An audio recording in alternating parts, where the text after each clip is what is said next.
فإن صلحت سائر العمل وإن فسدت سائر عملي।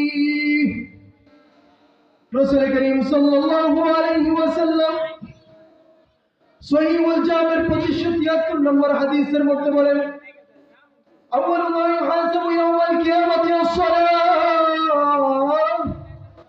আউয়ালু মা ইউহাসাবু ইয়াওমাল কিয়ামাহ, কিয়ামতের দিন সর্বপ্রথম হিসাব নেওয়া হবে। কিয়ামতের দিন বান্দার সর্বপ্রথম সালাত নামাজের হিসাব নেওয়া হবে।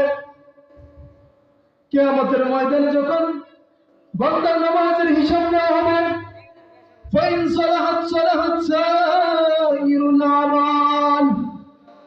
কিয়ামতের ময়দানে যখন বান্দার নামাজের হিসাব নেওয়া হবে, ফাইন সালাহাত সাইরুল আমাল, তার নামাজটা যদি ঠিক থাকে, আল্লাহ তাআলার দরবারে যদি তার নামাজের বিষয়টা সম্পূর্ণ থাকে, তাহলে সাইরু আমালিহি ফাইন সালাহাত সাইরু আমালিহি, তার সমস্ত অন্যান্য আমলগুলোকে সহিহ বলে গণ্য করা হবে।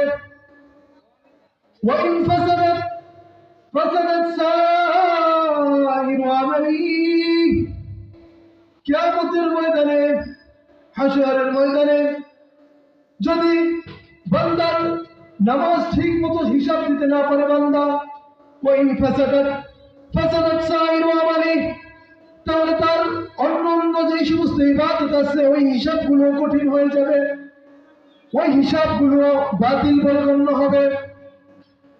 রাসূল করিম সাল্লাল্লাহু আলাইহি ওয়াসাল্লামের এই হাদিস দ্বারা বোঝা যায় কিয়ামতের ময়দানে